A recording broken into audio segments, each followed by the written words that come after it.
Zapewne zastanawiacie się, po co was tutaj wezwałem. Witam bardzo serdecznie przede wszystkim. Ja się nazywam Niklaus i pogadamy sobie dzisiaj po krótkiej, parodniowej przerwie o takim temacie, który dotyczy wyjątkowo dosłownie każdego z nas, a przynajmniej tych, którzy zamieszkują granice Przenajświętszej Rzeczypospolitej Polskiej. Mianowicie, moi drodzy, luft albo powietrze.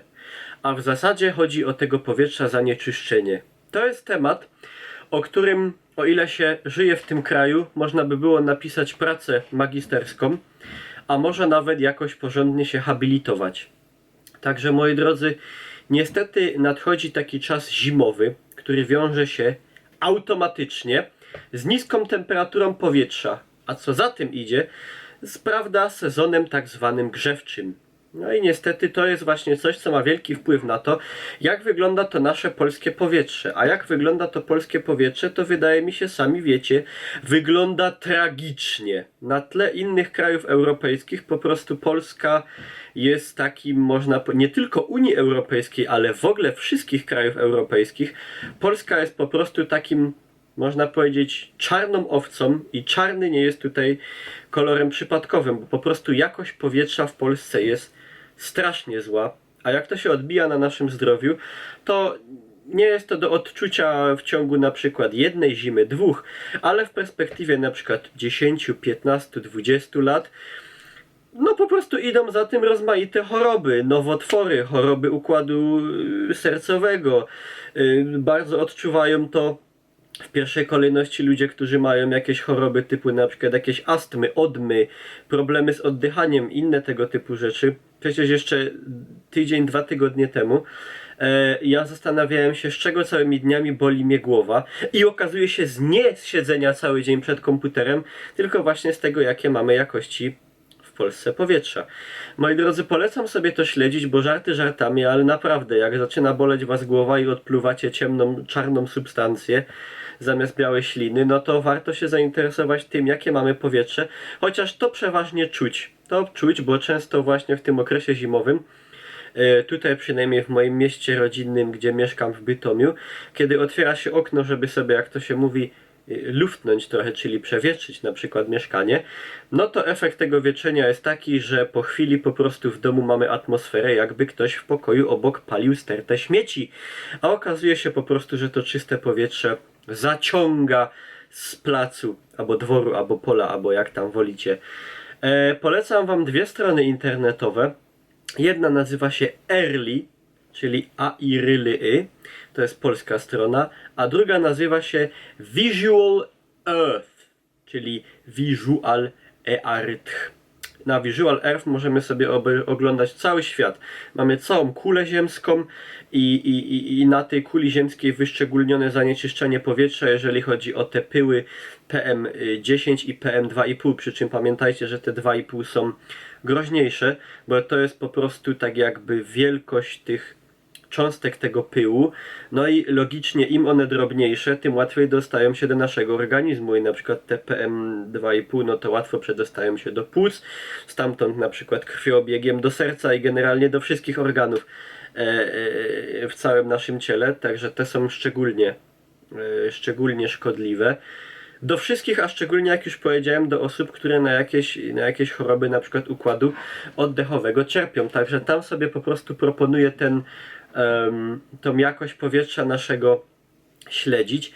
To ostatnimi dniami nie jest złe. Jak się popatrzy na skalę europejską, to nie wypada tutaj Polska jakoś źle, ale były takie momenty, na pewno również w waszych miejscowościach, gdzie na przykład w Bytomiu te pyły PM2,5 były przekroczone na przykład o 600%, 700%, bo tam wszystko się świeciło na czerwono, już prawie na fioletowo, alerty, powietrze tragiczne, nie wychodźcie z domu i tak dalej. No i po prostu no, jest to złe. Były takie badania przeprowadzone, gdzie tam efekty były takie, że na przykład w Krakowie przez okres zimowy wychodziło, że jakość powietrza jest taka, jakby mieszkaniec z Krakowa średnio wypalił dziennie 7 papierosów. Także no to jest naprawdę, moi drodzy, naprawdę bardzo duży problem. I teraz z czego to wynika? Wydawałoby się, że z jakiegoś nieefektywnego, zacofanego w Polsce przemysłu, czyli dużego skupienia przemysłu na węglu i tak dalej, też na pewno, ale w przeważającej części wynika to po prostu z tego niestety, że Polacy palą w piecu gównem.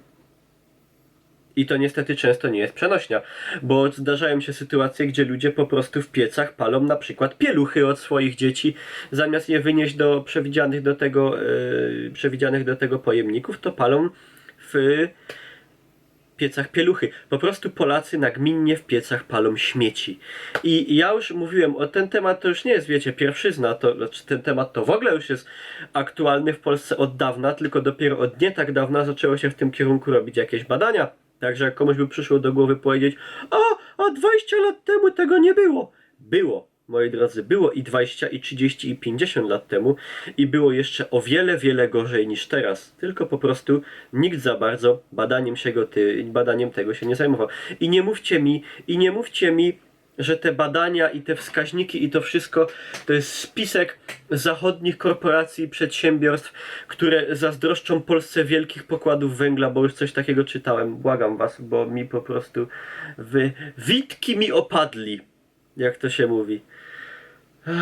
Także no, po prostu w przeważającej części pochodzi to od tego, że Polacy jeden z drugim Januszem, zaoszczędzając czas i energię, którą by poświęcili do wyjścia do tak zwanego hasioka, pojemnika na śmieci, to po prostu palą tym w piecu, no bo jak się dociepnie jakieś tam gumioki albo inne hasie, to się super się pali, nie? No. I usłyszałem też parę razy, że Niklaus, albo ty nie wiesz, bo w Polsce jest bieda i ludzie są biedni i oni palą te śmieci, bo oni nie mają czym palić. Dupa, gówno. W życiu w coś takiego nie uwierzę. Wiecie, jaką energię opałową ma na przykład plastikowa butelka? Żadną. Nikt mi nie wmówi, że to jest efekt biedy i tego, że Polacy nie mają się czym ogrzewać i muszą palić śmieciami w piecu, bo bieda i tym się grzeją. Klupnijcie się w łeb, jeżeli myślicie, że to jest fakt. No oczywiście w związku z tym coś się zmienia. Już tam były wielkie projekty, na przykład w Bytomiu, że będą latać drony w powietrzu ze Straży Miejskiej i badać, kto pali tymi śmieciami i tam wparzać Straż Miejska, wystawiać mandaty. No póki co to chyba za bardzo nie funkcjonuje, przynajmniej u mnie tutaj w mieście. To jest, moi drodzy, jedyna metoda. Wymienianie po prostu systemów grzewczych w domach na jakieś bardziej nowoczesne. Na ogrzewanie elektryczne, albo chociaż jakieś akcje po prostu uświadamiające ludzi, jak ogrzewać swoje miejsca zamieszkania. Nie pieluchami, butelkami plastikowymi, starymi butami, ubraniami i tak dalej, tylko jak palić po pierwsze, żeby palić w miarę ekologicznie, czym i tak dalej. W przyszłym roku na przykład u mnie w kamienicy ma zostać wymienione, no ma po prostu zostać zamontowane ogrzewanie centralne, bo ja akurat mieszkam w starym niemieckim takim domu, gdzie jeszcze większość ludzi ma właśnie piec na węgiel. Ja sam taki miałem. Wymieniłem go sobie na tak zwaną kozę, tak zwany piec kominkowy, nie kominek. Piec kominkowy to jest co innego po prostu. No taka koza, no chyba wiecie co to jest, w którym pali się po prostu drzewem. Znaczy można w tym palić wszystkim, ale to jest przeznaczone do palenia drzewem, co jest jeszcze niewspółmiernie bardziej jakby ekologiczne od palenia węglem, na przykład nawet jakimś czystym rodzajem węgla, o które w Polsce generalnie ciężko. Także podsumowując ten temat, jeżeli chodzi o jakość powietrza, w Polsce no nie jest dobrze. Są oczywiście miejsca gorsze i lepsze, na przykład przeważnie gdzieś tam rejony Pomorza, Gdańsk, Gdynia, generalnie Trójmiasto, czy gdzieś tam Pomorze Zachodnie, okolice Szczecina i tak dalej, one wypadają najlepiej z racji bliskości morza pod względem jakości powietrza. Znowu ta Polska tutaj południowa, Śląsk, Zagłębie, Małopolska z Krakowem na czele, co tam się dzieje, to jest w ogóle dramat. Ale też na tych mapach bardzo często na czerwono świeci się Łódź, Warszawa i inne duże ośrodki miejskie, to po prostu wypada, porównując do na przykład takich Niemiec, Francji, już nie wspomnę o Skandynawii, po prostu dramatycznie. No.